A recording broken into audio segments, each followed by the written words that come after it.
The higher you rise, the harder you fall.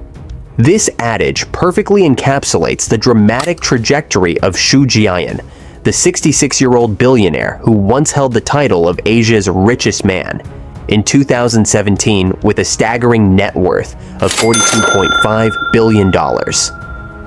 At the height of his success, Xu embodied the Chinese dream, but today he faces serious legal allegations and the rapid implosion of his financial empire. Xu's journey is more than just a tale of business ups and downs. It's also a web of unsolved mysteries about how an ordinary man built Evergrande into a colossal empire. What were the cards Xu played to reach the pinnacle of power, and what led to his precipitous downfall? Born on October 9, 1958, in a remote village in Henan Province, China, Xu Jiayin's early life was marked by hardship and loss. His mother passed away when he was just a year old, leaving him to be raised by his grandmother and his father, a former soldier. Poverty was an inescapable reality for young Xu. Meals often consisted of moldy sweet potato flour, and his tattered clothes were mended repeatedly to last through the seasons. In a later speech, Xu revealed that his childhood dream was simply to eat a meal of plain white rice, a luxury beyond his family's reach at the time. Despite these challenges, Xu was determined to pursue education.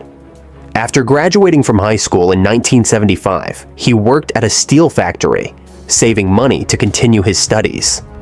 His first attempt at the college entrance exam was unsuccessful, a setback attributed to years of interrupted schooling.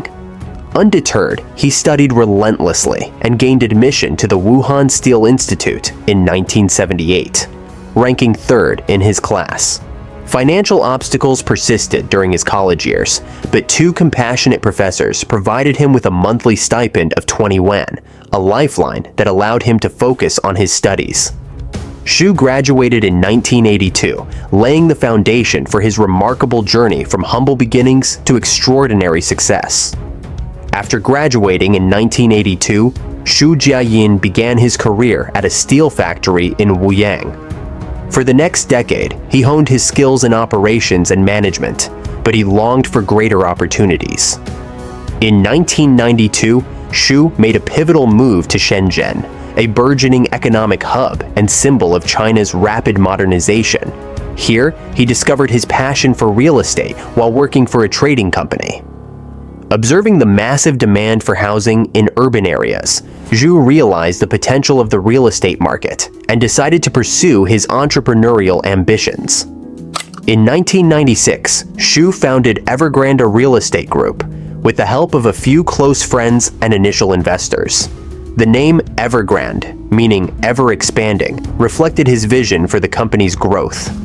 Starting with a small residential project in Guangzhou, Xu employed an aggressive strategy, leveraging borrowed funds to expand operations.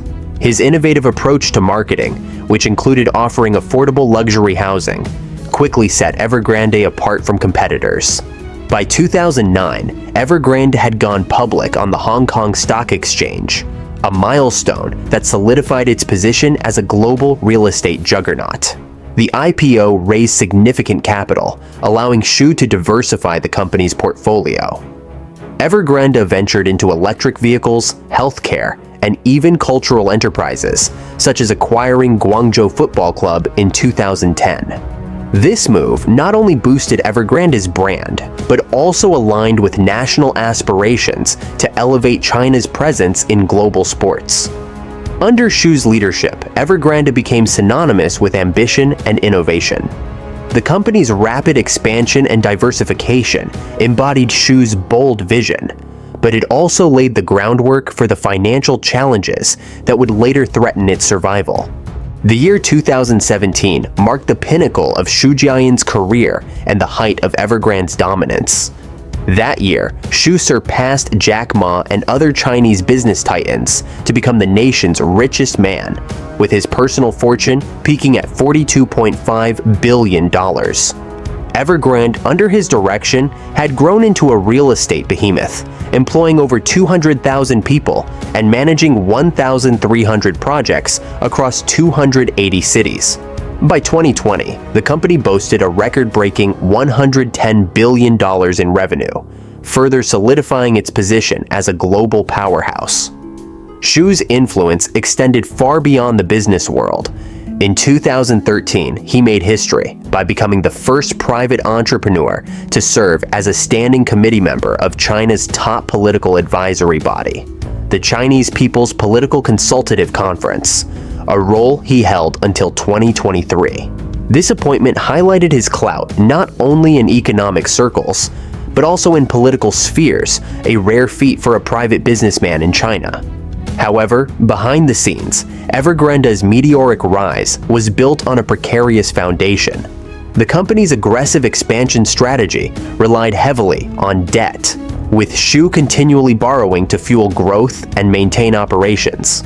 This financial gamble allowed Evergrande to dominate the real estate market, but it also created a ticking time bomb. As cracks began to appear in the company's debt-fueled empire, the stability of both Xu's legacy and China's real estate market came into question. What seemed like unstoppable success was, in reality, a fragile illusion built on borrowed time.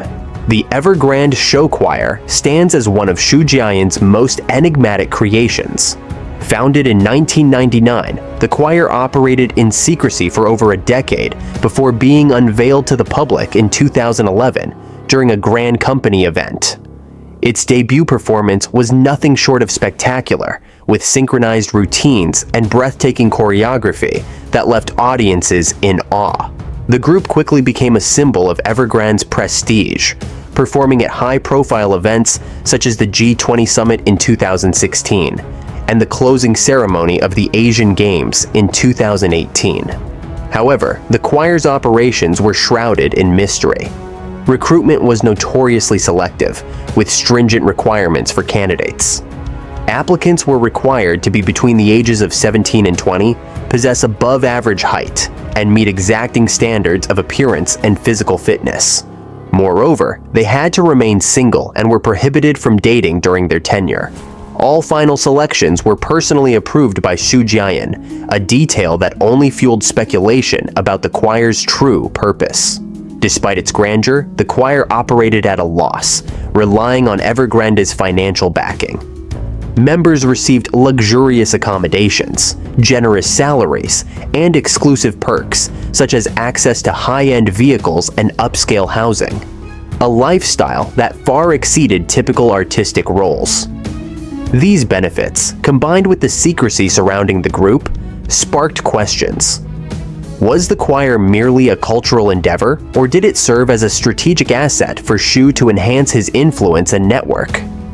Some critics speculated that the choir functioned as a soft power tool, helping Xu solidify relationships with powerful stakeholders and government officials. Others viewed it as an extravagant passion project, emblematic of the unchecked spending and grandiosity that characterized Xu's management style. Regardless of its intent, the Evergrande Show Choir remains a fascinating chapter in the company's story, embodying both its ambition and its excesses. Xu Jiayin's ability to forge influential alliances played a crucial role in Evergrande's rapid ascent. His charisma and strategic networking enabled him to secure massive investments from high-profile figures like Jack Ma and Zhang Jindong. In 2014, Jack Ma surprised many by investing $165 million into Guangzhou Football Club, despite openly admitting he had no interest in soccer. This move was widely perceived as a gesture of goodwill towards Xu Jiayin, reflecting Xu's unique ability to attract support from China's elite.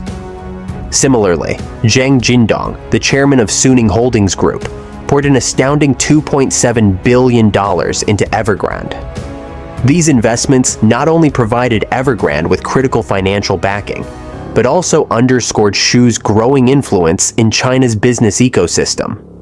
However, these partnerships often came at a cost. Zhang's massive investment later strained Suning's resources, pushing the company to the brink of financial collapse. Xu's ability to court investors wasn't limited to individuals. In 2009, Evergrande's IPO on the Hong Kong Stock Exchange attracted strong support. with 3 major Chinese credit rating agencies granting it the coveted AA rating. Yet, this rosy assessment masked the growing risks beneath the surface. By 2015, Moody's and other international agencies began sounding alarms, downgrading Evergrande's credit rating due to its unsustainable debt levels. Despite these warnings, Evergrande continued to attract capital, relying on its reputation and Xu's persuasive abilities. By 2021, the company's debt had skyrocketed to over $300 billion, making it one of the most indebted companies in the world. These financial maneuvers, while enabling short-term growth, ultimately contributed to Evergrande's spectacular downfall, leaving a trail of economic disruption and broken partnerships in its wake. The collapse of Evergrande marked one of the most dramatic financial implosions in modern history. By 2021, the company's inability to meet its debt obligations sent shockwaves through global financial markets, rattling investor confidence and triggering concerns about a broader economic contagion. What began as a real estate empire built on ambition and audacious borrowing had devolved into a cautionary tale of overextension and mismanagement. For Xu Jiayin, the fallout was personal as well as professional. The man who once epitomized the heights of entrepreneurial success became the face of financial ruin, facing mounting legal challenges and public scrutiny. Once hailed as a visionary who redefined the Chinese dream, Xu's legacy is now marred by allegations of fraud, reckless spending, and corporate malfeasance. The repercussions of Evergrande's collapse extended far beyond its balance sheets. Homebuyers who had invested in uncompleted projects were left in limbo, sparking protests and social unrest. The ripple effects reached suppliers, contractors, and local governments, many of whom had heavily relied on Evergrande's sprawling network. Xu Jiayin's story serves as a sobering reminder of the risks inherent in unchecked ambition. While his meteoric rise showcased the possibilities of China's economic liberalization, his downfall highlighted the perils of over-leveraged growth and the fragility of debt-fueled empires. Ultimately, the legacy of Evergrande and its founder will be remembered as a stark warning for future entrepreneurs and policymakers alike. If you enjoyed this deep dive into the life and the legacy of Xu Jiayin, don't forget to like, subscribe, and hit the notification bell for more captivating stories. Thank you for watching.